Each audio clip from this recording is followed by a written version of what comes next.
Start. ठीक है, आज हम चैप्टर शुरू कर रहे हैं हमारा सेल बायोलॉजी, कोशिका विज्ञान। देखो, सेल बायोलॉजी से बहुत अच्छे सवाल पूछे जाते हैं और बेसिक से सवाल पूछे जाते हैं, ज्यादा कोई हार्ड भी नहीं आता। बेसिक से सवाल किससे देखने को मिलते हैं? हमें सेल बायोलॉजी से देखने को मिलते हैं। हम क्या करते हैं, इस चैप्टर को इग्नोर कर देते हैं। इग्नोर करने का मतलब हम सोचते हैं कि यार ये तो बहुत बेसिक चैप्टर है और पता नहीं यहां से सवाल आएगा कि नहीं आएगा। लेकिन एक बात आप क्लियर कर लेना, जहां से हमें ये लगता है ना कि सवाल नहीं आएगा, मोस्टली सवाल वहीं से आता है और फिर हमारी आंखें खुलती है, अरे यार ये चैप्टर तो हमने पढ़ा ही नहीं था, अब हमारा क्या होगा। ठीक है, तो हमें वो नहीं करना। मैं आपको एक एक टॉपिक, एक एक पॉइंट बताऊंगी जो आपके एग्जाम के लिए जरूरी है, क्योंकि छोड़ने का मतलब ये है कि मैं तुम्हारे फ्यूचर से खेल नहीं सकती, सिंपल सी बात है। तो आपको करना क्या है, हम क्या पढ़ेंगे कि इस सेल बायोलॉजी में क्या क्या सवाल बनते हैं। देखो, बहुत बड़ा चैप्टर है सेल बायोलॉजी, लेकिन हम क्या करेंगे, जो सवाल एग्जाम में देखे जाते हैं उन्हीं की बात करेंगे सेल बायोलॉजी में। सबसे पहले तो देखो, सेल बायोलॉजी, कोशिका विज्ञान क्या है? कोशिका विज्ञान क्या है? अगर मैं यहाँ पे फर्स्ट पॉइंट लिखना चाहूं तो सबसे पहले आप क्या लिखोगे, study of cell. Study of cell यानी सबसे पहले हम किसके बारे में पढ़ेंगे, इस कोशिका के बारे में पढ़ेंगे कि कोशिका का अध्ययन क्या कहलाता है, स्टडी ऑफ सेल क्या कहलाएगा। तो आप सबको पता होगा स्टडी ऑफ सेल को आप क्या कहते हैं, साइटोलॉजी। आप क्या कहेंगे, साइटोलॉजी कहेंगे। मैं हर एक चैप्टर में पहला जो पॉइंट है वो हमेशा यही लिखवाती हूँ, study of lungs, study of heart, study of endocrine system, study of immunity system, हर बार यही पॉइंट लिया जाता है। तो हमारा फर्स्ट पॉइंट क्या होता है, स्टडी ऑफ सेल, यानी कि साइंस की वो ब्रांच जिसमें हम कोशिका का अध्ययन करते हैं उसे हम क्या कहते हैं, साइटोलॉजी कहते हैं। उसे आप क्या कहेंगे, साइटोलॉजी कहेंगे। अगर मैं सेल बायोलॉजी की बात करूं तो सेल बायोलॉजी के अंदर हम किसके बारे में पढ़ेंगे, हम सेल को पढ़ेंगे। हम सेल को यानी कि किसको पढ़ेंगे, कोशिका को पढ़ेंगे। और इस कोशिका से रिलेटेड बेसिक, सबसे पहले हम इसका बेसिक क्लियर कर लेते हैं। ठीक है, ध्यान से देखो, सबसे पहले मैं बोलूं कि सेल क्या है, पहला ही सवाल ये बनता है कि व्हाट इज द सेल, हम कोशिका किसे कहेंगे। सवाल क्या बनेगा, व्हाट इज द सेल, हम कोशिका किसे कहेंगे। ठीक है, तो आपको डेफिनेशन पूछी नहीं जाती,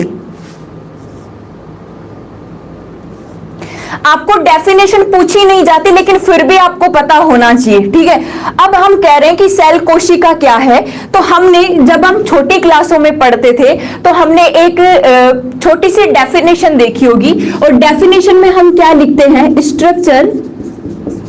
structure and functional unit, structure and functional unit of life, unit of life यानी हमारे जीवन की संरचनात्मक, जो हमारी संरचना बनाती है, हमारे जीवन की संरचनात्मक, और फंक्शनल का मतलब क्रियात्मक, हमारे जीवन की संरचनात्मक और क्रियात्मक इकाई को आप क्या कह देते हैं, सेल कह देते हैं, कोशिका कह देते हैं। ये डेफिनेशन हम छोटी क्लासों से पढ़ते आ रहे हैं। हम छोटी क्लासों से क्या पढ़ते आ रहे हैं कि हमारे जीवन की जो संरचनात्मक है, जो क्रियात्मक है, उसकी जो इकाई है, यानी सजीवों की संरचनात्मक और क्रियात्मक इकाई को आप क्या कहते हैं, कोशिका कहते हैं, अगर हिंदी में हम इसकी बात करें तो। ठीक है, अब देखो, अब हमें क्या करना है, थोड़ा लेवल की बात करनी है। लेवल कैसे समझना है, अगर मैं सबसे पहले स्ट्रक्चरल पॉइंट को उठाऊं, हमारे दिमाग में क्या आएगा कि हम कैसे कहते हैं, हम एक कोशिका को हमारी शरीर की, हमारी लाइफ की, सजीवों की संरचनात्मक इकाई क्यों कहते हैं, इसके पीछे रीजन क्या होगा। तो इसके पीछे रीजन ये होता है कि हमारी जो सेल्स है, हमारी जो कोशिकाएं हैं, ये कोशिकाएं जब ग्रुप बनाती है, कोशिकाएं क्या करती है, आपस में जुड़ के ग्रुप बनाती है, समूह बनाती है, और जब ये ग्रुप आपस में जुड़ जाता है यानी कि कोशिकाओं का एक समूह बन जाता है, ग्रुप ऑफ सेल। उस ग्रुप ऑफ सेल को आप क्या कह देते हैं, टिश्यू कह देते हैं। टिश्यू यानी कि आप उसे क्या कह देंगे, उत्तक कह देंगे। सबने सुना है, टिश्यू, उत्तक कह देते हैं। अब हम आगे क्या पढ़ते हैं, थोड़ा सा बढ़ते हैं कि जब ये टिश्यू आपस में जुड़ जाते हैं, जब ये टिश्यू आपस में जुड़ जाते हैं तो किसका निर्माण होता है, ऑर्गन्स का निर्माण होता है। ऑर्गन्स को हम क्या कह देते हैं, हमारे अंग, हमारे जितने भी ऑर्गन्स है, हमारा स्टमक है, हमारी लीवर है, हमारा पैनक्रियाज है, जो भी हमारे अंग है, हम जो भी ऑर्गन्स हैं। ये सारे ऑर्गन कब बनते हैं? जब टिश्यू आपस में जुड़ते हैं, जब ग्रुप ऑफ टिश्यू जुड़ता है, जब ऊतकों का एक समूह बन जाता है तो किसका निर्माण हो जाता है? ऑर्गन्स का निर्माण हो जाता है। और जब ऑर्गन आपस में जुड़ते हैं तो किसका निर्माण हो जाता है? सिस्टम का निर्माण होता है। और सिस्टम को हम क्या कहते हैं? तंत्र कहते हैं। और जब ऐसे ही बहुत सारे सिस्टम आपस में जुड़ जाते हैं तो किसका निर्माण हो जाता है? हमारी एक कॉम्प्लेक्स बॉडी यानी कि जटिल कोशिका या फिर जटिल शरीर का क्या हो जाता है? निर्माण हो जाता है। अब आपने देखा होगा कि जब हम सरल जीवों की बात करते हैं तो सरल जीवों में जैसे मैंने कहा अमीबा, आपने पढ़ा होगा अमीबा का नाम, ठीक है। ये अमीबा सरल जीवों में क्यों आता है? ये सरल जीवों में इसलिए आता है क्योंकि इसका निर्माण केवल एक कोशिका करती है। ये कैसा जीव होता है? एक कोशिकीय जीव। कैसा जीव है? एक कोशिकीय जीव। इसके निर्माण के लिए केवल एक सेल की रिक्वायरमेंट होती है। इसकी बॉडी का जितना भी काम करेगा वो केवल कौन करेगी? एक कोशिका करेगी, केवल एक सेल करेगी। लेकिन हमारी जो बॉडी है या फिर अदर जो सजीव हैं जिनका शरीर बहुकोशिकीय है, मल्टी सेलुलर है। बहुकोशिका का मतलब एक से ज्यादा कोशिकाएं आपस में जुड़ रही है।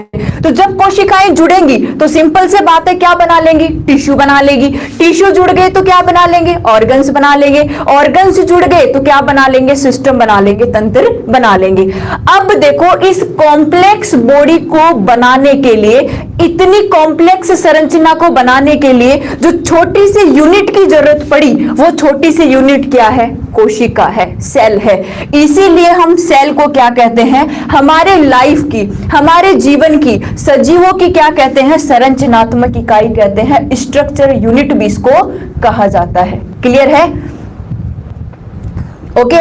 अब इसके बाद में देखो कि जब ये स्ट्रक्चर यूनिट आप कोशिका को कह रहे हैं तो आप फंक्शनल यूनिट, क्रियात्मक इकाई क्यों कोशिका को कह रहे हैं? तो सिंपल सी बात है भाई, अगर कोशिकाएं ही काम करना बंद कर देगी, मान लो माइटोकॉन्ड्रिया ने, मैंने एक उदाहरण दिया, मान लो माइटोकॉन्ड्रिया है हमारा, ये माइटोकॉन्ड्रिया कहां पाया जाता है? कोशिका में पाया जाता है। इस माइटोकॉन्ड्रिया को हम क्या कहते हैं? Power house of the cell. इसको क्या कहा जाता है? Power house of the cell. कोशिका का शक्ति गृह भी किसको कहा जाता है? माइटोकॉन्ड्रिया को कहा जाता है। अगर मान लो कोशिका से माइटोकॉन्ड्रिया नष्ट हो गए, माइटोकॉन्ड्रिया काम नहीं कर रहे, तो फिर हमें एनर्जी नहीं मिलेगी। क्योंकि हमारी बॉडी का जो पावर हाउस है, जो हमें एटीपी के रूप में एनर्जी प्रोवाइड करवाएगा, वो कौन करवाएगा? माइटोकॉन्ड्रिया। तो एक बात सोचो कि अगर एक छोटी सी कोशिका काम करना बंद कर देती है तो कितने बड़े बड़े सिम्टम्स देखने को मिलते हैं। हमारी जो तंत्रिका कोशिका है, सबने सुना है नर्व सिस्टम। हमारी जो तंत्रिका कोशिका है, अगर हमारी तंत्रिका कोशिकाएं नष्ट हो जाती है तो आपको पता है व्यक्ति पैरालाइज्ड हो जाता है, व्यक्ति विकलांग हो जाता है, पैरालाइज्ड हो जाता है। या फिर हो सकता है कि उसका जो सीएनएस वाला भाग हो, हमारा जो सेंट्रल नर्व सिस्टम हो, हमारा जो ब्रेन हो, वो भी काम करना क्या कर दे? बंद कर दे। क्योंकि ब्रेन का निर्माण, मस्तिष्क का निर्माण भी कौन करती है? तंत्रिका कोशिकाएं करती है। तो ये कोशिका एक्टिव रहना बहुत जरूरी है। कोशिका का काम करना भी क्या है? बहुत जरूरी है। तो जब तक कोशिका काम कर रही है अच्छे से, तब तक कौन काम कर रहे हैं? टिश्यू काम कर रहे हैं। क्योंकि हमें क्या मिल रही है? एनर्जी मिल रही है, हमें ऊर्जा मिल रही है। जब तक टिश्यू काम कर रहे हैं तब तक कौन काम कर रहे हैं? ऑर्गन्स काम कर रहे हैं, हमारे अंग काम कर रहे हैं। और जब तक ऑर्गन्स काम कर रहे हैं, हमारा क्या काम कर रहा है? सिस्टम काम कर रहा है। और हमारे सारे के सारे जो 5-7 सिस्टम हमारी बॉडी में प्रेजेंट है, जब तक हमारे सिस्टम काम कर रहे हैं तब तक हमारी बॉडी काम कर रही है। मतलब एक बात हमें समझ में आ गई कि आज अगर हम लिविंग हैं, आज अगर हम सजीव हैं, तो किस वजह से हैं? कोशिका, सेल की वजह से। इसीलिए हम सेल को क्या बोल रहे हैं? Structure and functional unit of life. हमारे जीवन की संरचनात्मक और क्रियात्मक इकाई आप किसे कहते हैं? कोशिका को कहते हैं। किसे कहते हैं? सेल को कहते हैं, कोशिका को कहते हैं। फॉर एग्जाम्पल, मैं एक अलग से उदाहरण आपको देना चाहूं। फॉर एग्जाम्पल, मेरे हाथ में ये मार्कर है, ठीक है। अब ये मार्कर किससे बना है? प्लास्टिक से बना है। उस प्लास्टिक को अगर आप तोड़े जाओगे तो लास्ट के अंदर एक टुकड़ा ऐसा बचेगा जिसे आप आगे नहीं तोड़ सकते, जिसे हम केमिस्ट्री में क्या कहते हैं? परमाणु कहते हैं, एटम कहते हैं। तो हमारी इतनी बड़ी जो बॉडी है, जो कॉम्प्लेक्स बॉडी है, इसको बनाने के लिए जो सबसे बड़ा हाथ है वो एक छोटी सी सेल का होता है। इसीलिए हम स्ट्रक्चर एंड फंक्शनल यूनिट किसको कह देते हैं? सेल को कह देते हैं, कोशिका को कह देते हैं। क्लियर है? चलो आगे, चले आगे। क्लास को शेयर करो जल्दी से। चलो आगे। अरे एक्सप्लेन ही तो कर रही थी, और कर क्या रही थी? नहीं तो मैं सीधा डेफिनेशन ही लिख देती। भाई मुझे सीधा डेफिनेशन ही लिखना था कि संरचनात्मक और क्रियात्मक इकाई किसको कहते हैं। हाँ कुंदन जी जांगीड़, ठीक है। मुझे क्यों करना था इतना एक्सप्लेन? तुम भी यार कैसी बात करते हो, कभी कभी तो तुम इतनी छोटी बात कर देते हो ना। ओके चलो आगे। अब देखो इसके बाद यदि मैं बात करूं कि ये जो हमारी कोशिका है, ये जो हमारी सेल है, देखो सबसे पहले अगर इस कोशिका की खोज की, यानी कि सेल की खोज किसने की? अब ये बात हम 6th क्लास से पढ़ते आ रहे हैं, तो हमें रट गई कि कोशिका की खोज किसने की। तो हम क्या कहते हैं कि डिस्कवरी ऑफ सेल सबसे पहले कब की बात है? 1665 की बात है। सन 1665 में एक वैज्ञानिक आए जिनका नाम था रॉबर्ट हुक। क्या नाम था? Robert Hooke. रॉबर्ट हुक नाम के एक वैज्ञानिक आए। कब आए? 1665 में।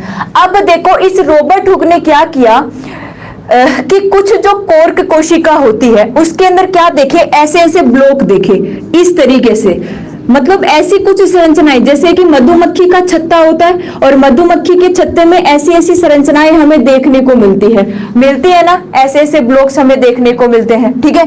अब इस रॉबर्ट हुक ने माइंड लगाया कि यार इस संरचना को बनाने के लिए केवल इसकी भूमिका है, ठीक है।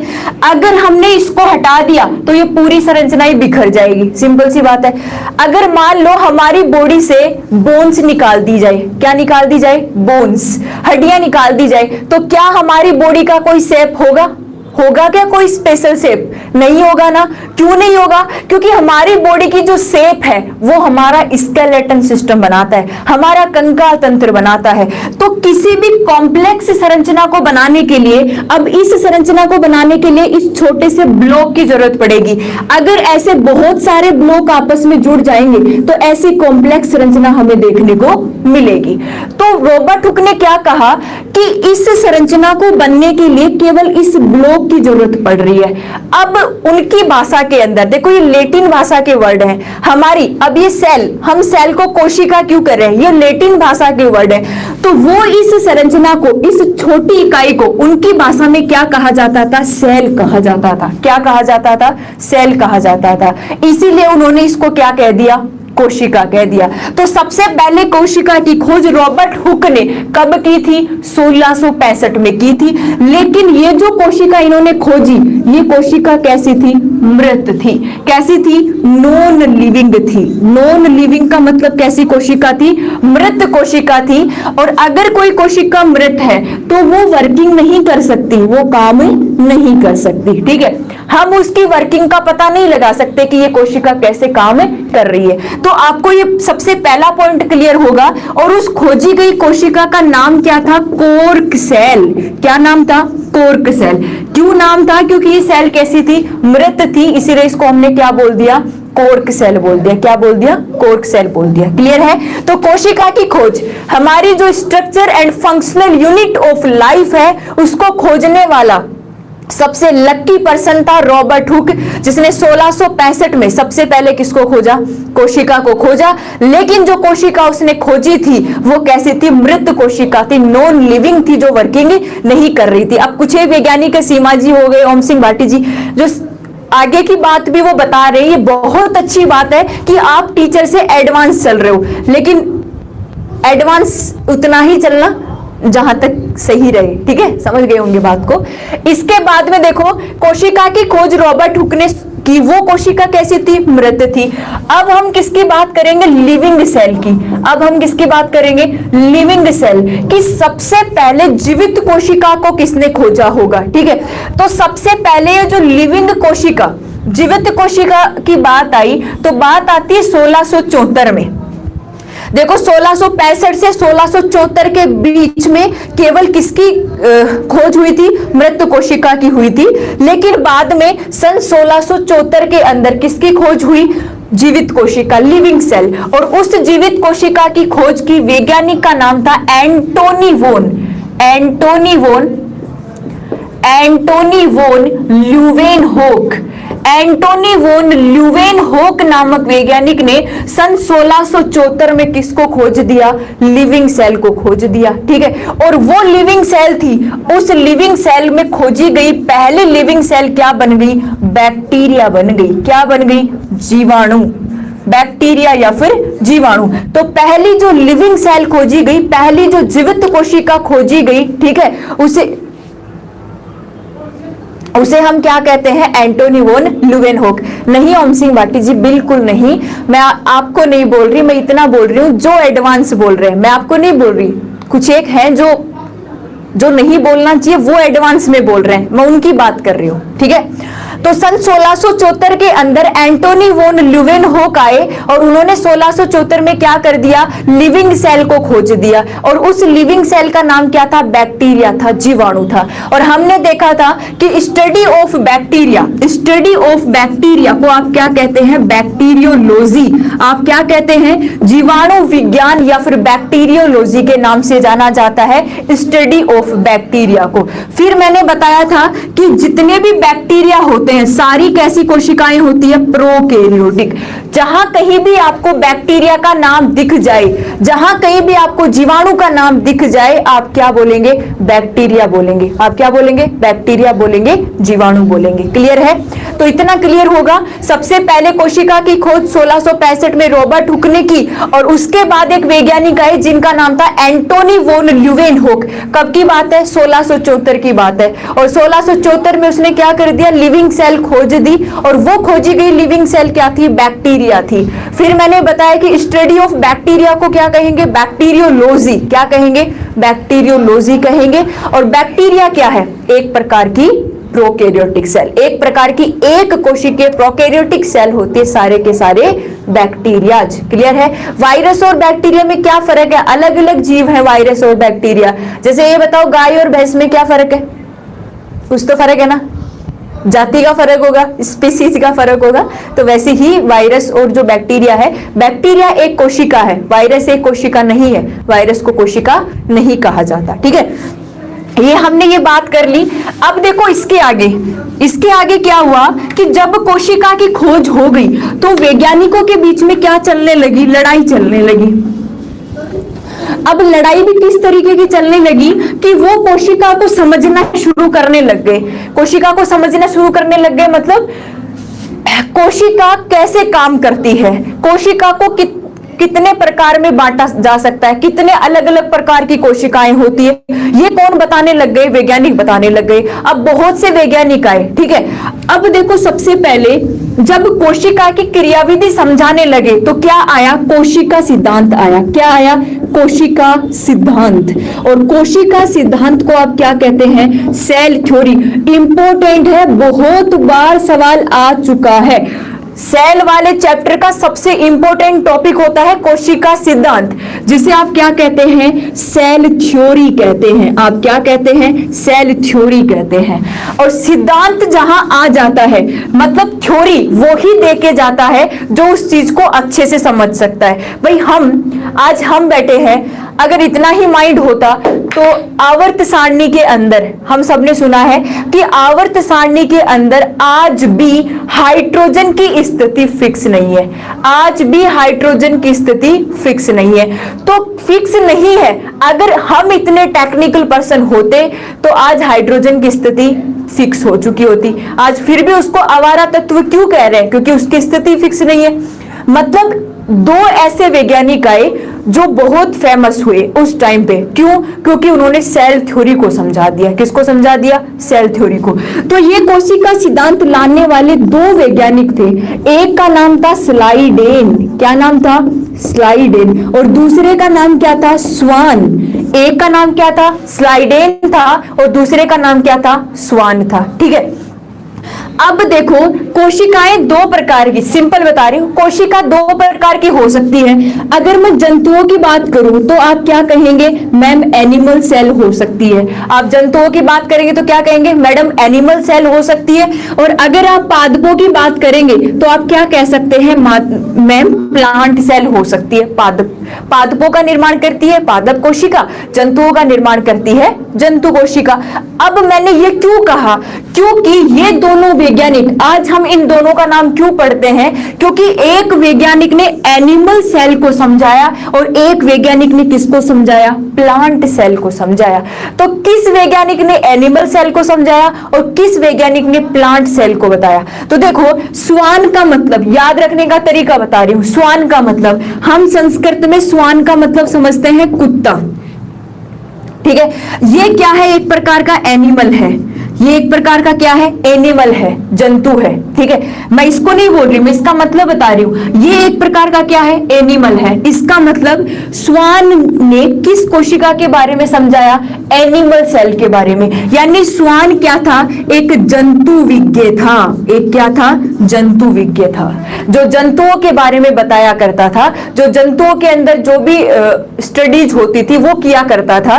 तो ये जंतु वैज्ञानिक होने के कारण स्वान, इसने क्या किया? जंतु कोशिकाओं के बारे में समझाया। ठीक है। इसके बाद ये कौन सा था? स्लाइडेन वैज्ञानिक। अब दूसरा कौन सा बच गया? स्लाइडेन। इसने क्या किया? प्लांट सेल को पढ़ाया, हमें प्लांट सेल के बारे में बताया। किसके बारे में बताया? प्लांट सेल के बारे में बताया। तो प्लांट सेल के बारे में बताया, इसीलिए हम स्लाइडेन को क्या कहते हैं? वनस्पति विज्ञ। आप क्या कहेंगे? वनस्पति विज्ञ। जो हमें प्लांट कोशिकाओं के बारे में बताता है, जो हमें पादपों के बारे में पढ़ाता है, उसे हम क्या कहते हैं? वनस्पति विज्ञ कहते हैं। इसीलिए इसको क्या कहा गया है? स्लाइडेन कहा गया है। ठीक है। तो ध्यान रखना कि स्लाइडेन और स्वान, कोशिका सिद्धांत में दो वैज्ञानिक आए, एक का नाम था स्लाइडेन और दूसरे का नाम क्या था? स्वान। स्लाइडेन कौन सी कोशिका के बारे में समझाता है? पादप कोशिका के बारे में। और स्वान किसके बारे में समझाता है? जंतु कोशिका के बारे में समझाता है। अब ये समझाते क्या है? ये समझाते क्या है उनको देखो। अब क्लास को तुम शेयर नहीं कर रहे, मैं बार बार नहीं बोलूंगी। ठीक है। अब देखो, ये स्वान और स्लाइडेन क्या समझाते हैं हमें, उस चीज का ध्यान रखना। क्लास को शेयर करो। अगर आप क्लास को शेयर करोगे, ज्यादा से ज्यादा लोग मेरे साथ वॉचिंग होंगे, वो मेरे लिए सबसे बड़ी इज्जत वाली बात है। अगर आप वो कर सकते हैं तो थैंक यू, पहले ही बोल रही हूं सभी को। ठीक है। ओके। आप जितना क्लास को शेयर करोगे वो मेरे लिए इज्जत की बात होगी। ठीक है। तब तक मैं नहीं बोलूंगी, कुछ भी कहो आप, कुछ भी बोलो, आई डोंट केयर। जो मेरे लिए सही कमेंट कर रहा है, जो मेरी बातों पे ध्यान दे रहा है, मैं उनके लिए हमेशा सही रहूंगी। ओके। तो आप क्लास को शेयर करेंगे तो मैं समझ जाऊंगी आप लोग कितना मेरे साथ जुड़ने की कोशिश कर रहे हैं। अब देखो, कोशिका सिद्धांत, अभी स्लाइडेन और स्वान क्या समझाते हैं, आपको ध्यान भी देना है इधर, कभी कमेंट्स में रह जाओ। स्लाइडेन और स्वान पहली बात क्या बताते हैं, ध्यान से देखो। पहली बात वो यही बताते हैं कि structure and functional unit of life, structure and functional unit of life, कोशिका की संरचनात्मक और क्रियात्मक सबसे छोटी इकाई को आप क्या कहते हैं? सेल कहते हैं। पहला पॉइंट तो ये कौन बताता है? स्लाइडेन और स्वान। यानी फर्स्ट पॉइंट जो हमने शुरू में पढ़ा था, वो शुरू में क्या पढ़ा था हमने कि संरचनात्मक और क्रियात्मक इकाई क्या कहलाती है? कोशिका कहलाती है। ठीक है। उसके बाद में दूसरा पॉइंट इन्होंने क्या बताया कि नई कोशिकाओं का निर्माण, ध्यान से सुनना, नई कोशिकाओं का निर्माण, यानी कि नई कोशिका, आप क्या बोल सकते हैं? New cell. नई कोशिकाओं का जो निर्माण है ये हमेशा ओल्ड सेल से होता है। किससे होता है? ओल्ड सेल, पुरानी कोशिकाओं से होता है। इसने क्या बता दिया कि नई कोशिकाओं का निर्माण हमेशा किससे होता है? पुरानी कोशिकाओं से होता है। अब ये तो हमें ही पता है कि भाई पुरानी कोशिकाएं जब विभाजन करेगी, क्या करेगी? विभाजन करेगी, तो किसका निर्माण होगा? नई कोशिकाओं का निर्माण होगा। लेकिन ये जो सेल थ्योरी थी ये ज्यादा नहीं चल पाई भाई। जब तक लोग अनजान थे तब तक इनकी बातों को सही मान रहे थे, लेकिन जब आगे और वैज्ञानिक इस पे खोज करने लगे और समझने लगे तो ये बातें थोड़ी गलत होना सिद्ध हो गई। ठीक है, कैसे हो गई भाई? पहली बात तो आपकी सही है, ठीक है। अब दूसरी बात के अंदर जो मैंने यहाँ पे विभाजन शब्द काम में लिया है, ये शब्द इन वैज्ञानिकों ने काम में नहीं लिया था। इन वैज्ञानिकों ने काम में नहीं लिया था। इन्होंने क्या कहा? इतना सा बता दिया कि नई कोशिकाएं हमेशा किससे बनती है? पुरानी कोशिकाओं से बनती है। अगर मैं आपको ये बोल दूं कि दूध, पानी, चाय, अदरक, चीनी से चाय बनती है, तो आप क्या कहोगे? अरे मैडम कम से कम मैकेनिज्म तो बताओ, हम बनाएंगे कैसे? भाई मैंने आपको कंपोनेंट बता दिए कि भाई दूध ले लेना, पानी ले लेना, अदरक ले लेना, चीनी ले लेना, चाय ले लेना, आपकी चाय बन जाएगी। आप ये बोल रहे हैं, ठीक है, लेकिन उसकी मैकेनिज्म तो बताओ, वो बनेगी कैसे? तो वैज्ञानिकों ने इश्यू बना दिया, और इश्यू बना के, हाँ ओम सिंह भाटी जी, सेलुला सिद्धांत रुडोल्फ विर्चोव, ठीक है। अब वैज्ञानिकों ने इश्यू बनाया, और इश्यू बना के वो क्या बोलने लगे? वो ये बोलने लगे कि मेरे भाई तुमने ये तो बता दिया कि नई कोशिका पुरानी कोशिका से बनती है, बताओ बनती कैसे है? सिंपल सी बात है भाई, सवाल यही तो होता है भाई, क्यों ऐसा क्यों हुआ, बनती कैसे है? अब ये कोशिका सिद्धांत यही रुक गया, ये कोशिका सिद्धांत यही रुक गया। और फिर इसको वेरीफाई करने के लिए, यानी कि इस चीज को फिर से अच्छे से समझाने के लिए एक और वैज्ञानिक आते जिसे हम कहते हैं रुडोल्फ विर्चोव, जो सेलुला सिद्धांत लेके आते हैं, और वहां वो हमें समझाते हैं कि नई कोशिका बनती कैसे है। कोशिका नई कब बनेगी? जब पुरानी कोशिकाओं में क्या होगा? विभाजन होगा, जब सेल क्या करेगी? डिवीजन करेगी। ये बात बताता है न्यू सेल थ्योरी, नया कोशिका सिद्धांत, जो इसके बाद में आएगा। तो ये कोशिका सिद्धांत, इसके साथ में देखो, ये जो कोशिका सिद्धांत है ये हमें जो अपवाद है कोशिका के, जो कोशिका के अपवाद है, इनके बारे में भी नहीं समझा सकता। भाई कई अपवाद भी है, जैसे वायरस है, जैसे वायरस है, वायरस कोशिका सिद्धांत की पालना कभी नहीं करता। भाई वायरस किसी के बस में ही नहीं आता, उसको वायरस क्यों बोल रहे हैं? आपने 3 इडियट्स मूवी देखी होगी। 3 इडियट्स में जो प्रोफेसर था उसको क्या नाम दे रखा था? वायरस नाम दे रखा था। क्यों दे रखा था? अरे उसकी प्रॉपर्टी ही अलग थी, सब कुछ ही अलग था, ठीक है। तो वायरस है तो वायरस को भैया कोई कंट्रोल नहीं कर सकता, वो हर किसी के सिद्धांत पे चलना भी अपने आप के अंदर इज्जत की बात नहीं मानता, ठीक है। तो वायरस इस कोशिका सिद्धांत की पालना नहीं करता, तो ऐसी चीजें भी ये कोशिका सिद्धांत नहीं समझा पाया, ठीक है। ओके, चलो आगे। हाँ गुजर मनोज, अब देखो इस बात को समझाने के लिए बाद में एक दूसरा वैज्ञानिक आता है जो सेलुला सिद्धांत लेके आता है, और ये सवाल सीधा ही बन जाता है कि सेलुला थ्योरी किसने दी थी? सेलुला सिद्धांत किसके द्वारा दिया गया था, ठीक है। तो अब आपको हेडिंग क्या लिखनी है? न्यू सेल थ्योरी, नया कोशिका सिद्धांत। आपकी हेडिंग होगी न्यू सेल थ्योरी, नया कोशिका सिद्धांत। न्यू सेल थ्योरी हमें क्या बताती है, अब हम इसके बारे में पढ़ेंगे, ठीक है।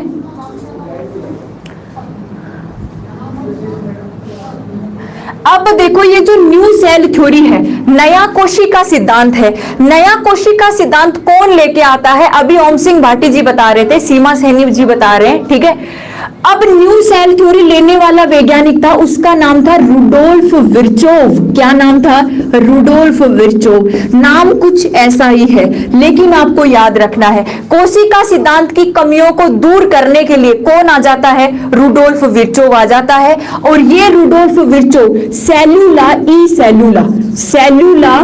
ई सेल्यूला सिद्धांत लेके आता है। सेल्यूला ई सेल्यूला सिद्धांत लेके आता है, यानी कोशिकाओं का निर्माण किससे होता है? कोशिकाओं से ही होता है। कि नई कोशिका बनेगी तो वो किससे बनेगी? पुरानी कोशिकाओं से बनेगी। तो आपसे पूछा जाए कि न्यू सेल थ्योरी क्यों लाई गई थी? इसलिए लाई गई थी क्योंकि पुरानी सेल थ्योरी पूरी सेल को समझाने में असफल रहा था।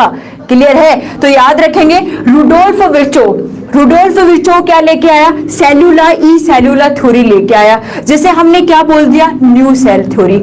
अब रुडोल्फ विर्चो ने क्या बताया कि जो न्यू सेल है, जो नई कोशिकाएं हैं, ये कैसे बनेगी? ये भाई ऐसे बनेगी जब हमारी ओल्ड सेल क्या करेगी? डिवीजन करेगी। हमारी ओल्ड सेल क्या करेगी? विभाजन करेगी। हमारी पुरानी कोशिकाएं जब विभाजन करेगी, जब डिवीजन करेगी, तो किसका निर्माण होगा? न्यू सेल का निर्माण होगा, नई कोशिकाएं बनेगी। ये बात कौन बता के गया? रुडोल्फ विर्चो बता के गया। लेकिन नोट लगा के एक बात जरूर ऐड कर लेना। मैं आपसे एक सवाल पूछती हूं कि ह्यूमन बॉडी की, आपसे मैंने क्या सवाल पूछा कि ह्यूमन बॉडी की, मानव शरीर की ऐसी कौन सी कोशिकाएं हैं जो विभाजन नहीं कर सकती? मानव शरीर की भाई कोशिका क्या करती है? विभाजन करेगी, तब जाके किसका निर्माण होगा? न्यू सेल का निर्माण होगा, नई कोशिकाओं का निर्माण होगा। लेकिन अगर मैं आपसे पूछूं कि मुझे ये बताओ कि जो ह्यूमन बॉडी है, जो मानव शरीर है, मानव शरीर की ऐसी कौन सी कोशिकाएं हैं जो कभी विभाजन नहीं कर सकती? Pankaj Negi ji neuron, very good, बहुत अच्छा। ओम सिंह भाटी जी स्टेम सेल, ओके। और ऐसी कौन सी कोशिकाएं हैं जो विभाजन नहीं कर सकती? ब्रह्मोजी nerve cell, okay. Rohit ji neuron, Ramesh Yogi ji nerve cell, Ashok Yadav brain, अच्छा। न्यूरॉन सेल, तंत्रिका कोशिका। मीना जी क्वेश्चन का आंसर दे, कहां खोए रहते हो तुम? हाँ, ओम सिंह भाटी जी नर्व सेल, तंत्रिका कोशिका। जितेंद्र जी भी, गिरधारी जी भी सही बता रहे। ओके, चलो आप लोगों ने सही आंसर बताया, लेकिन एक सेल फिर भी आप भूल गए। ताज रावत जी, ओके, लगभग स्टूडेंट ने बता दिया। अब देखो, आपने क्या बताया कि हमारे शरीर की जो नर्व सेल है, जो तंत्रिका कोशिका है, यानी कि जो न्यूरॉन्स हैं हमारी बॉडी के अंदर, जो न्यूरॉन्स है, जो तंत्रिका कोशिकाएं हैं, सबसे ज्यादा सेल भी कौन सी पाई जाती है हमारी बॉडी में? नर्व सेल पाई जाती है, न्यूरॉन्स पाई जाती है। मैंने आपको ब्रेन के अंदर, मस्तिष्क के अंदर पढ़ा दिया है, ठीक है, ठीक है। अच्छा, हॉटस्पॉट स्टडी। तो ये नर्व सेल है, तंत्रिका कोशिका है, ये कभी विभाजन नहीं करती। इसके साथ आप आरबीसी को भूल गए हो। आप किसको भूल गए हो? आरबीसी को। हमारी लाल रक्त कोशिकाएं, मैंने आपको पढ़ाया था कि हमारी आरबीसी के अंदर, स्तनधारियों की आरबीसी के अंदर न्यूक्लियस, केंद्रक क्या होता है? अनुपस्थित होता है। केंद्रक क्या होता है? अनुपस्थित होता है। और अगर केंद्रक नहीं पाया जाता तो वो कोशिका कभी विभाजन नहीं कर सकती, वो कोशिका कभी विभाजन नहीं कर सकती। तो आपको याद रखना है कि हमारी बॉडी के अंदर एक तो नर्व सेल, एक तो तंत्रिका कोशिका, और इसके साथ हमारी आरबीसी, वो कभी विभाजन नहीं कर सकती। और अगर आप पादपों की बात करेंगे तो वहां आएगी हमारी सियाई ट्यूब, जिसे हम चालनी नलिका कहेंगे, वो हम पढ़ेंगे बोटनी के अंदर, ठीक है। तो ये आपको याद कर लेना है कि न्यू सेल थ्योरी सेल्यूला ई सेल्यूला सिद्धांत लेके आई और हमें ये समझा दिया कि न्यू सेल ओल्ड सेल में डिवीजन यानी विभाजन होने से बनेगी, लेकिन फिर भी हमारी बॉडी के अंदर जो नर्व सेल है, तंत्रिका कोशिका है, और जो आरबीसी है, जो रेड ब्लड कार्पसल्स है, ये कभी विभाजन नहीं कर सकती। ओके, चलो आगे, इतनी बात क्लियर है? कुलदीप राजे करवाओ। ओम सिंह भाटी शेयर करो क्लास को, क्लास को शेयर करो आज। मुझे उम्मीद है तुम लोगों से, तुम कर दोगे।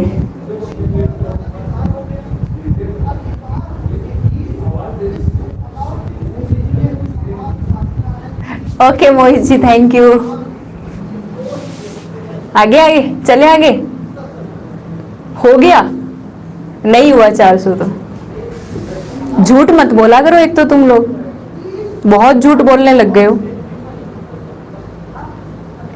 चलो आगे। अब इसके बाद में हम थोड़ी सी बात करते हैं, अब इसको मिटा दो। ओके चलो आगे।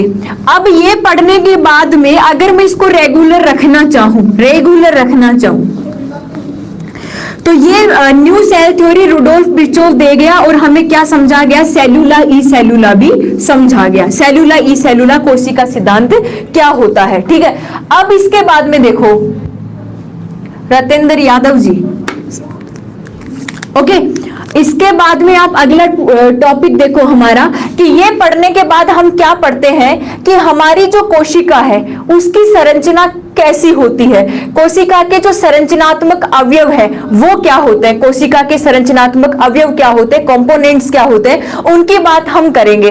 तो ध्यान से देखो, हमारी जो सेल है, हमारी जो कोशिकाएं हैं, इस कोशिका को बनाने के लिए हमें क्या क्या चाहिए। मोस्ट इंपॉर्टेंट आपको 3 चीजें बेसिकली चाहिए। अगर वो 3 चीजें प्रेजेंट हैं तो हमारी कोशिका बनना शुरू हो जाएगी, ठीक है। अब देखो सबसे पहले क्या चाहिए हमें, कोशिका के बाहर की तरफ सेल वॉल चाहिए। क्या चाहिए, सेल वॉल, कोशिका भित्ति। भाई कोशिका के अंदर जो मैटर है उसको ढक के रखने वाला भी चाहिए ना कुछ। तो हमारी बॉडी है, आज हमारी बॉडी के जो अंदर जितने भी सिस्टम है उनको ढकने के लिए स्किन है ना, त्वचा है ना। तो ऐसे ही एक कोशिका को ढकने के लिए सबसे पहले क्या चाहिए, सेल वॉल चाहिए। सेल वॉल यानी आप क्या कह सकते हैं, कोशिका भित्ति कह सकते हैं। हमें क्या चाहिए भाई, कोशिका भित्ति चाहिए। किसके बाहर, सेल के बाहर। इसके बाद कुछ एक कोशिकाएं ऐसी होती है जिनके बाहर सेल वॉल ना होकर क्या होती है, सेल मेम्ब्रेन होती है। क्या होती है, सेल मेम्ब्रेन। और सेल मेम्ब्रेन को आप क्या कहते हैं, कोशिका झिल्ली कहते हैं। सेल मेम्ब्रेन को आप क्या कहते हैं, कोशिका झिल्ली कहते हैं, ठीक है। इसके बाद अगर कोई कोशिका बन गई तो उसमें थोड़ा बहुत लिक्विड भी चाहिए। क्या चाहिए, लिक्विड। उस लिक्विड को आप क्या कहते हैं, प्रोटोप्लाज्म। प्रोटोप्लाज्म को आप क्या कह देते हैं, जीव द्रव्य, या फिर आपको बोला जाएगा क्या हो सकता है, साइटोप्लाज्म। और साइटोप्लाज्म को आप क्या कह सकते हैं, कोशिका द्रव्य। क्या होना चाहिए, कोशिका द्रव्य। इसके बाद अब क्लास में स्टूडेंट तो बिठा दिए, उनको कंट्रोल कौन करेगा, एक टीचर कंट्रोल करेगा। तो अब इन चीजों को कंट्रोल करने के लिए कोशिका में किसकी जरूरत पड़ेगी, न्यूक्लियस की जरूरत पड़ेगी। यानी न्यूक्लियस यानी हम किसकी बात करेंगे, केंद्रक की बात करेंगे। अभी हम केवल इन्हीं चीजों को पढ़ने वाले हैं कि एक कोशिका को, आवाज आ रही है पास में, मतलब ओके अब किसी भी कोशिका को प्रॉपर वे में बनाने के लिए, ठीक है भाई, हमारी बॉडी है, हमें जैसे मैंने उदाहरण बताया कि चाय बनाने के लिए आपको क्या क्या चाहिए, वो चीजें तो आपको चाहिए तभी क्या बनेगी, चाय बन पाएगी। तो इस कोशिका की संरचना को बनाने के लिए हमें सेल वॉल चाहिए, कोशिका भित्ति चाहिए, हमें सेल मेम्ब्रेन चाहिए, कोशिका झिल्ली चाहिए, हमें साइटोप्लाज्म चाहिए, हमें प्रोटोप्लाज्म चाहिए, हमें न्यूक्लियस चाहिए, हमें केंद्रक चाहिए।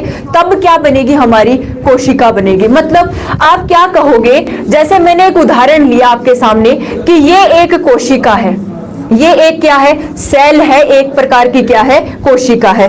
ये आपके सामने क्या लिखी है, मैंने कोशिका बनाई है।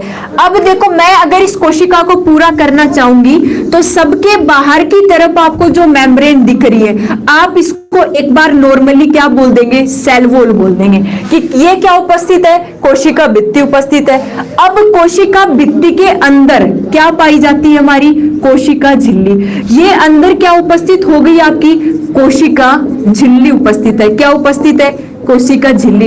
अब मुझे बताओ कि जब तक कोशिका भित्ति और कोशिका झिल्ली नहीं होगी, क्या एक सेल की स्ट्रक्चर बन सकती है, क्या एक कोशिका का निर्माण हो सकता है, नहीं हो सकता। ठीक है, तो हमें बेसिकली कोशिका झिल्ली और कोशिका भित्ति तो वही चाहिए, तभी किसका निर्माण होगा, एक सेल का निर्माण होगा। अब क्या होगा, इस कोशिका के अंदर ऐसे लिक्विड भरा रहता है, ऐसे द्रव्य भरा रहता है। उस द्रव्य को आप क्या कह रहे हैं? साइटोप्लाज्म कह रहे हैं। उस द्रव्य को क्या कह रहे हैं? कोशिका द्रव्य, यानी कि कोशिका के अंदर पाया जाने वाला द्रव्य क्या कहलाता है? कोशिका द्रव्य कहलाता है, साइटोप्लाज्म कहलाता है। इसके बाद में आप इसके केंद्र में ऐसी संरचना देखेंगे, उसको मैंने क्या कह दिया? केंद्रक कह दिया, न्यूक्लियस कह दिया। क्या कह दिया? केंद्रक। अब देखो, दिखने में लग रहा है ना कि कुछ बनाया है मैंने, और ये बना कैसे? जब कोशिका भित्ति बनी, जब कोशिका झिल्ली बनी, जब इनके बीच में कोशिका द्रव्य बना, और जब बीच के अंदर किसका निर्माण हुआ? केंद्रक का निर्माण हुआ। तब जाके ये लगता है कि हमें ये किसका निर्माण हुआ? एक सेल का निर्माण हुआ है। राजेंद्र मीना जी, मैम क्लास रोजाना 2 से 3, अभी ओम सिंह भाटी ने बताया भी तो है आपको। ये बहुत अच्छी बात है, मैं तुम्हारा बहुत अच्छा मतलब थैंक यू बोलना चाहती हूँ। थैंक से लोट कि तुम इतना अच्छा सपोर्ट करते हो कि मैं कमेंट नहीं देख पा रही तो तुम जवाब दे देते हो। बहुत अच्छी बात है, बहुत अच्छी खुशी मिलती है एक अंदर से। बस तुम ऐसे सपोर्ट करते रहो। कुछ एक बच्चे, कुछ एक स्टूडेंट हैं ऐसे मेरी क्लास में जो बहुत अच्छा सपोर्ट करते हैं, तो मैं भी आपको बेस्ट ऑफ लक बोलूंगी। आपका जो मोटिव है, आपका जो गोल है, वो आपको 100% मिले, 100%। मेरी 100% दुआएं आपके साथ है, आपको 100% मिले। ओके, चलो आगे। तो इस कोशिका को बनाने के लिए हमें क्या क्या चाहिए? सेल वॉल, कोशिका भित्ति चाहिए, हमें सेल मेम्ब्रेन, कोशिका झिल्ली चाहिए, हमें प्रोटोप्लाज्म, जीव द्रव्य चाहिए, हमें साइटोप्लाज्म, कोशिका द्रव्य चाहिए, और हमें क्या चाहिए? न्यूक्लियस चाहिए, यानी कि केंद्रक चाहिए। अब हम क्या करेंगे? अब आपको समझ में तो आ गया कि कोशिका भित्ति कहाँ होती है, कोशिका झिल्ली कहाँ होती है, केंद्रक कहाँ होता है, और आपका जीव द्रव्य या फिर कोशिका द्रव्य कहाँ होता है। ठीक है, अब आपको इनमें एक एक चीजों को पढ़ना है। जैसे हम सबसे पहले किसकी बात करेंगे? इस सेल वॉल को पढ़ेंगे। तो अब आप फर्स्ट हेडिंग लिख लेंगे, क्या लिखेंगे? सेल वॉल लिखेंगे। क्या लिखेंगे? Cell wall. जल्दी से, अब मैं इसको मिटा रही हूं। अब हमारी जो फर्स्ट हेडिंग होगी वो क्या होगी? सेल वॉल होगी, कोशिका भित्ति होगी। अब हमें इस कोशिका भित्ति को अच्छे से पढ़ना है कि कोशिका भित्ति किन में पाई जाती है। ठीक है, देखो सामने हम किसकी बात करेंगे? हम सेल वॉल की बात करेंगे। सेल वॉल आप किसको बोल रहे हैं? कोशिका भित्ति को बोल रहे हैं। किसको बोल रहे हैं? कोशिका भित्ति को बोल रहे हैं आप। क्या? Cell wall. अब सबसे पहले तो देखो, वॉल का मतलब क्या होता है? परत होता है। सबने सुना है, वॉल का मतलब क्या होता है? परत होता है। ठीक है, और सेल का मतलब हम पढ़ ही रहे हैं, क्या होती है? कोशिका। अब देखो, ये जो सेल वॉल है ना, ये बहुत हार्ड मेम्ब्रेन होती है। बहुत हार्ड का मतलब बहुत कठोर मेम्ब्रेन है। और साथ में ये जो सेल वॉल है, ये हमेशा कैसी होगी? डेड होगी, यानी कैसी होगी? हमेशा मृत होगी। हमेशा कैसी कोशिका होगी? एक प्रकार की कोशिका के बाहर जो सेल वॉल पाई जाएगी वो हमेशा कैसी होगी? मृत होगी। और मृत होगी तो साथ में कैसी होगी? बहुत हार्ड होगी, बहुत कठोर होगी। अब आप सबने देखा होगा, पादपों के बाहर की तरफ एक कठोर आवरण देखा होगा, उसे ही हम क्या कहते हैं? सेल वॉल कहते हैं। तो आप यहाँ पे क्या ऐड कर लेंगे कि सेल वॉल ओनली किसमें पाई जाती है? प्लांट सेल में पाई जाती है। केवल पादपों की जो आउटर मेम्ब्रेन होती है, outer membrane of plant cell, outer membrane of plant cell, पादपों की जो बाह्य परत है, उसी को आप क्या कहते हैं? सेल वॉल कहते हैं। ठीक है, पादपों को बनने के लिए सबसे पहले बाहर की तरफ क्या बनती है? सेल वॉल बनती है। क्या बनेगी? सेल वॉल बनेगी। अब देखो, अगर ये सेल वॉल प्लांट सेल में बन रही है तो इस सेल वॉल का निर्माण किससे होता है? तो प्लांट सेल में ये सेल वॉल है वो किससे मिलकर बनी होती है? सेल्यूलोज से मिलकर बनी होती है। सबने नाम सुना होगा सेल्यूलोज। पादपों के अंदर सबसे ज्यादा क्या पाया जाता है? सेल्यूलोज पाया जाता है। क्या पाया जाएगा? सेल्यूलोज। ठीक है, तो ये सेल्यूलोज क्या करता है? पादपों के अंदर किसका निर्माण करेगा? सेल वॉल का निर्माण करेगा, कोशिका भित्ति का निर्माण करेगा। अब देखो, इसके साथ साथ ये सेल वॉल प्लांट सेल में तो पाई जाती है, इसके अलावा ये सेल वॉल एल्गी, जिसे हम क्या कहते हैं? शैवाल।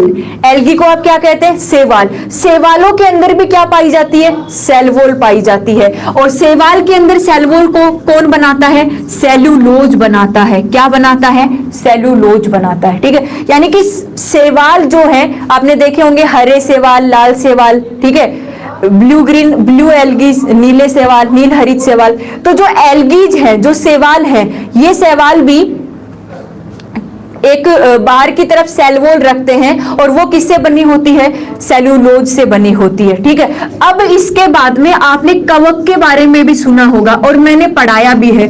कुछ एक ऐसे कवक भी होते हैं जो अपने बाहर की तरफ क्या रखते हैं? सेल वॉल रखते हैं। लेकिन जो कवक है उसकी कोशिका भित्ति सेल्यूलोज से ना बनकर किससे बनी होती है? काइटिन से बनी होती है। किससे बनी होती है? काइटिन से। इसको इंपॉर्टेंट लगा लेना, ये सवाल अच्छा बन जाता है कि कवक की कोशिका भित्ति किससे मिलकर बनी होती है? तो आप क्या कहेंगे? काइटिन से मिलकर बनी होती है। किससे बनी होती है? काइटिन से। हाँ सुमित सागर जी बोलो, बोलो, आप बोलो, मैं करूंगी आपकी हेल्प, जल्दी बोलो।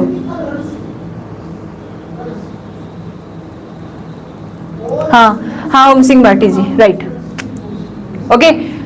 अब देखो ये क्लियर है, सेल वॉल क्या होती है? Outer membrane of plant cell. Simple ये बोल दिया कि किसी भी प्लांट सेल के बाहर की तरफ की जो मेम्ब्रेन है उसे हम क्या कहते हैं? प्लांट सेल कहते हैं। ठीक है, अब देखो ये जो आउटर मेम्ब्रेन है, सेल वॉल है, ये डेड होती है, मृत होती है और साथ में कैसी होती है? कठोर होती है। अब ये कठोर होने के कारण इसका काम क्या होता है? कोशिका के अंदर इसका सबसे पहला काम है शेप बनाना। किसी कोशिका को क्या प्रदान करना? आकार प्रदान करना। आकार कौन प्रदान कर रही है? सेल वॉल प्रदान कर रही है। इसके साथ में कोशिका के अंदर पदार्थों का आवागमन, आवागमन का मतलब समझ गए? ट्रांसपोर्टेशन, आवागमन। भाई ट्रांसपोर्ट का काम हमारे यहाँ ही नहीं चलता, हमारी बॉडी में भी ट्रांसपोर्ट होता है। हमारी बॉडी में भी खनिज, लवण, वाटर, न्यूट्रिशंस, उनका क्या किया जाता है? ट्रांसपोर्ट किया जाता है। ठीक है, अब ये ट्रांसपोर्ट, आवागमन कैसे होता है? देखो ये जो सेल वॉल है, ये जो कोशिका भित्ति है, ये क्या होती है? आपको एक वर्ड समझना है, ये होती है पारगम्य। क्या होती है? पारगम्य। और पारगम्य को बोला जाता है इंग्लिश में परमेबल। क्या होती है? परमेबल होती है। ठीक है, हाँ हाँ ओम सिंह भाटी जी, जब मैं मोनेरा पढ़ाऊंगी तब मैं ये बात करूंगी। ओके, अब देखो ये जो सेल वॉल है, सेल वॉल क्या होती है? पारगम्य होती है। पारगम्य का मतलब क्या है? पारगम्य, आर पार गमन करना, कि सेल वॉल को कोई मतलब नहीं है कि कौन आ रहा है कौन जा रहा है। आ रहा है आने दो, जा रहा है जाने दो, कोई दिक्कत नहीं है। वो होता है ना, आ रहा है तो वेलकम और जा रहा है तो भीड़कम। ऐसा सा काम किसका होता है? सेल वॉल का होता है। ऐसे ये सेल वॉल लगी होती है। मान लो कुछ पार्टिकल्स अंदर आ रहे हैं तो अंदर आने दो और बाहर आ रहे हैं तो बाहर जाने दो। इसका मतलब हमारी जो सेल वॉल है, जो सेल के बाहर जो सेल वॉल पाई जाती है वो हमेशा कैसी होती है? परमेबल होती है। कैसी होती है? परमेबल, पारगम्य होती है। अब परमेबल का मतलब समझ गए? पारगम्य का मतलब कि ये रोक टोक नहीं करती। रोक टोक का मतलब कोई मतलब नहीं है। कोई आ रहा है, अच्छी बात है, कोई जा रहा है, बहुत अच्छी बात है। ठीक है, तो मतलब आपसे सवाल बनता है कई बार कि सेल वॉल होगी तो आपका आंसर आना चाहिए पारगम्य। गम्य का मतलब गमन कर जाना, पार का मतलब आर पार, आर पार गमन कर सकता है कोई भी पदार्थ। किसके अंदर? सेल वॉल के अंदर, कोशिका भित्ति के अंदर। तो कोशिका भित्ति क्या कर रही है? कोशिका भित्ति क्या कर रही है? कोशिका भित्ति हमें जो भी कोशिका है उसको एक सपोर्ट दे रही है, उसको एक शेप दे रही है, इसको एक आकार दे रही है। इसके साथ के अंदर वो पदार्थों का क्या करवा रही है? आवागमन करवा रही है। उसको परमेबल कहेंगे, उसको क्या कहेंगे? पारगम्य कहेंगे। ठीक है, ये हमने बेसिक थोड़ा सा देखो, सेल वॉल के बारे में इससे ज्यादा आपसे नहीं पूछा जाएगा। हम डीपली भी पढ़ सकते हैं, primary, secondary, tertiary cell wall हम ये भी पढ़ सकते हैं, लेकिन आपको इससे ज्यादा नहीं पूछा जाएगा। तो आपको इतना ही याद रखना है, सेल वॉल पारगम्य होती है, डेड सेल होती है, मृत कोशिका होती है और साथ में कैसी होती है? कठोर होती है। ठीक है, अच्छा जितेंद्र जी, ओके, थैंक यू। इसके साथ जो प्लांट सेल है ये किसमें पाई जाएगी? प्लांट सेल में। अगर ये प्लांट सेल में प्रेजेंट है तो किससे मिलके बनी होती है? सेल्यूलोज से बनी होती है। अगर ये शैवाल में प्रेजेंट है तो ये किससे बनी होती है? सेल्यूलोज से बनी होती है। और अगर ये कवक से बनी होती है तो ये कवक में है तो ये किससे बनी होती है? काइटिन से बनी होती है। अब एक बार मैं देख लेती हूँ तुम्हारे कमेंट। शेखावत जी क्या बोल रहे हैं? आप क्या सोचते हैं मैं गलत हूं? नहीं जी, हम बिल्कुल नहीं सोचते हैं, इतना टाइम ही नहीं है।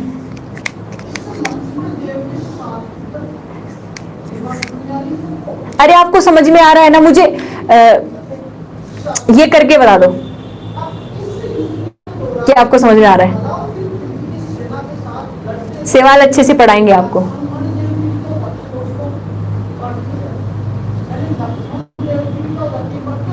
Okay Preeti ji, thank you.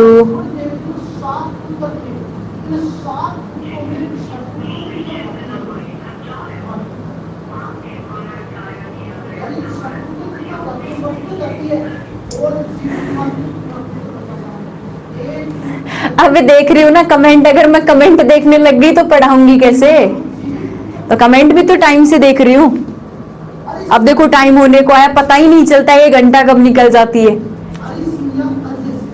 Okay चलो, थैंक यू सभी को, आपको इतने अच्छे से समझ में आ रहा है। अब मुझे ये भी बता दो कितनी वॉचिंग चल रही है, मुझे नहीं पता।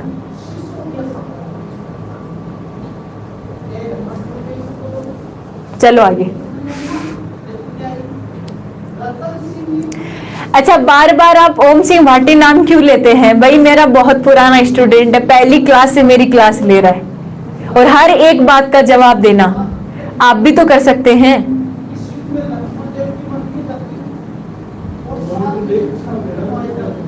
ओके चलो ठीक है, ये हमने सेल वॉल की बात कर ली, हमने कोशिका भित्ति की बात कर ली। अब हम किसकी बात करेंगे? सेल मेम्ब्रेन की बात करेंगे, कोशिका झिल्ली की। तो अब आपकी हेडिंग होगी कोशिका झिल्ली यानी कि सेल मेम्ब्रेन। अभी 5 मिनट पढ़िए, आराम से हो जाएगा। ओके प्रीति, अब देखो आप हेडिंग लिखेंगे सेल मेम्ब्रेन, सेल मेम्ब्रेन, कोशिका झिल्ली की हम बात करेंगे, कोशिका झिल्ली, सेल मेम्ब्रेन।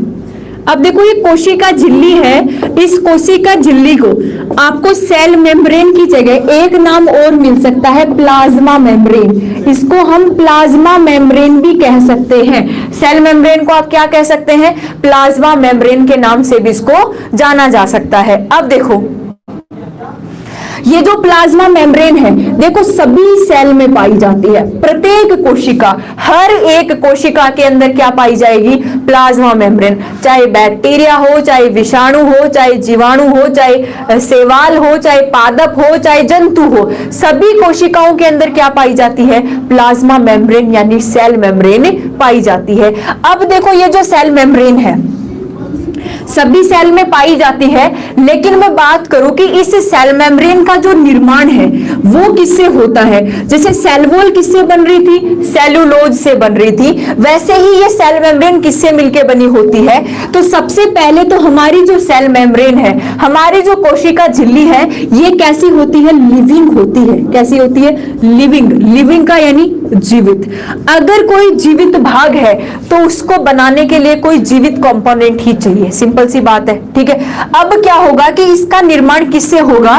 तो वो जीवित भाग होता है, हमारी बॉडी में क्या पाया जाता है? प्रोटीन। और प्रोटीन के साथ में क्या पाया जाता है? लिपिड पाया जाता है। प्रोटीन के साथ में क्या पाया जाता है? लिपिड पाया जाता है। तो ये प्रोटीन और लिपिड दोनों जीवित भाग है। भाई कभी निर्जीव कोशिकाओं के अंदर या फिर निर्जीव में क्या प्रोटीन और लिपिड पाई जा सकती है? नहीं हो सकता ना। मैं मान लो आपके सामने टेबल पड़ी है, क्या आप बोल सकते हैं कि इस टेबल में प्रोटीन और लिपिड है? नहीं है। क्यों नहीं है? क्योंकि वो निर्जीव वस्तु है, ठीक है। तो आपको बताना क्या है कि ये जो हमारी प्लाज्मा मेम्ब्रेन है, सेल मेम्ब्रेन है, ये लिविंग है, ये जीवित है, और जीवित है इसीलिए ये प्रोटीन और किससे मिलके बनी है? लिपिड से मिलके बनी है। और इन जो दोनों को जोड़ के हम क्या बोल सकते हैं? इसको फोस्फोलिपिड भी कहा जाता है। इसको आप फोस्फोलिपिड भी लिख सकते हैं, आपको ये लिखा हुआ भी मिल सकता है। तो प्लाज्मा मेम्ब्रेन का निर्माण कौन कर रहा है? प्रोटीन या फिर लिपिड कर रही है, या फिर कौन कर रही है? फोस्फोलिपिड कर रही है। कौन कर रही है? फोस्फोलिपिड कर रही है, ठीक है। फोस्फोलिपिड बोल सकते हैं लिपिड को, या फिर आपको साथ में क्या मिलेगा? प्रोटीन प्लस फोस्फोलिपिड, या फिर प्रोटीन या फिर लिपिड, दोनों मिलकर किसका निर्माण करती है? सेल मेम्ब्रेन का निर्माण करती है, ठीक है। हाँ, लाइपोप्रोटीन ये भी हो सकता है, आप इसको लाइपोप्रोटीन भी बोल सकते हैं, आप इसको लाइपोप्रोटीन भी बोल सकते हैं। ये सारे कंपोनेंट आपको देखने को मिलेंगे जो किसका निर्माण करते हैं? सेल मेम्ब्रेन का, यानी कि कोशिका झिल्ली का। अब ये कैसी होती है? लिविंग होती है। आपको पता है लिविंग है, जीवित है, तो इसके नखरे तो होंगे। सिंपल सी बात है कि भाई कोई निर्जीव वस्तु है, वो नाटक करती है या वो नखरे करती है क्या? नहीं करती। अगर कोई लिविंग है तो सिंपल सी बात है, होगा ही ना। ठीक है। अब नखरे अगर इसके शुरू हो गए, अब नखरे कहाँ होंगे, देखना नखरे यहां होंगे। अब जैसे मान लो ये सेल मेम्ब्रेन है, ये कोशिका भित्ति है, अब ये क्या करेगी, हर एक वस्तु को, हर एक कंपोनेंट को अंदर नहीं जाने देगी, और ऐसे ही किसी को अंदर से बाहर नहीं आने देगी, क्योंकि लिविंग है, पता है किसको अंदर लेना है और किसको बाहर जाने देना है। ठीक है, किसको अंदर लेना और किसको बाहर जाने देना है। तो होगा क्या कि यहाँ पे मान लो कुछ H2O के मॉलिक्यूल हैं, कुछ फेट हो गई, कुछ आपके मिनरल्स हो गए। अब अंदर क्या है, हमारी सेल है। इस कोशिका को यहां से जो कंपोनेंट चाहिए वो ही अंदर जाएंगे, वो ही क्या होंगे, अंदर जाएंगे। अब वो ही अंदर कैसे जाएंगे, पहले ये क्या करेगी, यहाँ पे इनका चयन करेगी, पहले क्या करेगी, चयन करेगी, ठीक है, चयन करेगी, पहले सेलेक्ट करेगी, क्या करेगी, सेलेक्ट। भाई सेलेक्ट तो करेगी ना, कोशिका को क्या चाहिए और क्या नहीं चाहिए। तो ये कोशिका झिल्ली क्या करती है, पहले कंपोनेंट को सेलेक्ट करती है, सेलेक्ट करने के बाद अंदर आने देती है, और सेलेक्ट करने के बाद ही अंदर से बाहर जाने देती है। ठीक है, ओके। अब क्या होगा कि अगर ये इस तरीके के काम कर रही है कि कुछ पदार्थ अंदर जा रहे हैं, कुछ नहीं जा रहे, इसलिए हम इस सेल मेम्ब्रेन को क्या कहते हैं, सेमी परमेबल। क्या कहा जाता है, सेमी परमेबल। सेमी परमेबल का मतलब आप इसे क्या कहेंगे, अर्ध पारगम्य बोलेंगे। इसको क्या बोलेंगे, अर्ध पारगम्य झिल्ली बोलेंगे। इसको क्या बोलेंगे, सेमी परमेबल बोलेंगे। ठीक है, सेमी परमेबल मेम्ब्रेन या फिर अर्ध पारगम्य झिल्ली कौन होती है, हमारी सेल मेम्ब्रेन या फिर प्लाज्मा मेम्ब्रेन। क्यों हो रही है अर्ध पारगम्य, क्योंकि ये पहले सेलेक्ट करती है, कुछ एक पदार्थों को अंदर जाने देगी और कुछ एक को नहीं जाने देगी। या तो आप इसको अर्ध पारगम्य बोल देंगे, या फिर आप इसको बोल सकते हैं सेलेक्टिव परमेबल। और सेलेक्टिव परमेबल को क्या बोलते हैं, चयनात्मक पारगम्य। पहले सेलेक्ट करेगी और फिर ही कोशिका के अंदर जाने देगी किसी भी पदार्थ को। तो हमारी कोशिका झिल्ली क्या है, कोशिकाओं का आउटर मेम्ब्रेन है, जो हर एक कोशिका के अंदर पाई जाती है। लिपिड प्रोटीन या फिर फोस्फोलिपिड या फिर आप क्या बोल सकते हैं, लाइपोप्रोटीन से मिलकर बनी है, जीवित है, इसीलिए इसके अंदर कई क्रियाएं होंगी, विसरण होगा, डिफ्यूजन होगा, आपका ऑस्मोसिस होगा। ये सारी क्रियाएं किसमें होगी, सेल मेम्ब्रेन में होगी। तो पहले ये सेलेक्ट करेगी और उसके बाद ही पदार्थों को क्या करने देगी, अंदर जाने देगी।